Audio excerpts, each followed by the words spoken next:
Nice shirt, Peter. You too, Cindy. Apparently we have something going on this next week. I think we do. We got a little bit of VBS that's coming to you from Grace Lutheran, and we're going to be outside. And we did have sign-ups, but if you haven't signed up, come on out anyways. And make sure you bring a parent with you.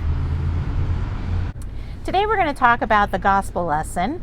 And in the lesson, there are two very different types of people that are needing some help from Jesus.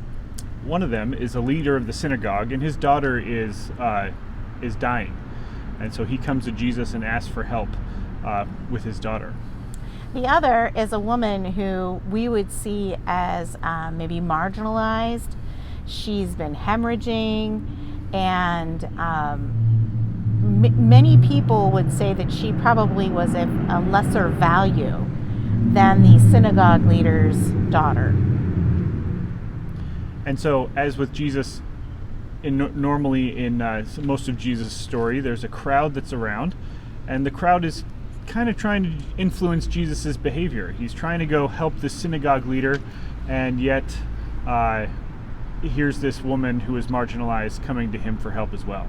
You know, the crowd is an important thing to remember, because even in today, current times, crowds have quite an influence on how people behave and how they act, or what they say, and even what they believe. Yeah. We can use an easy example. A nice easy example of Beaver Stadium surrounded by blue and white, and you're facing, I don't know, maybe one of our red opponents.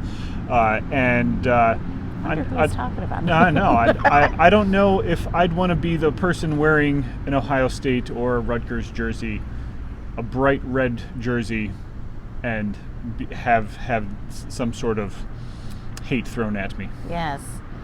So crowds really try to influence what Jesus was supposed to do. They're surrounding him, and I know that in their mind, they knew what they felt the right thing was for him to do. But instead, Jesus stops to take care of the woman who was hemorrhaging. And so the thought we want to bring to the ministry moment today is that there is no one right way to care about people and about others.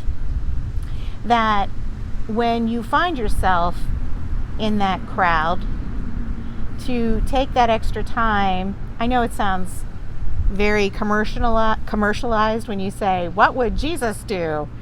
But just try to take that minute to think about, are your actions and words what God or Jesus would want?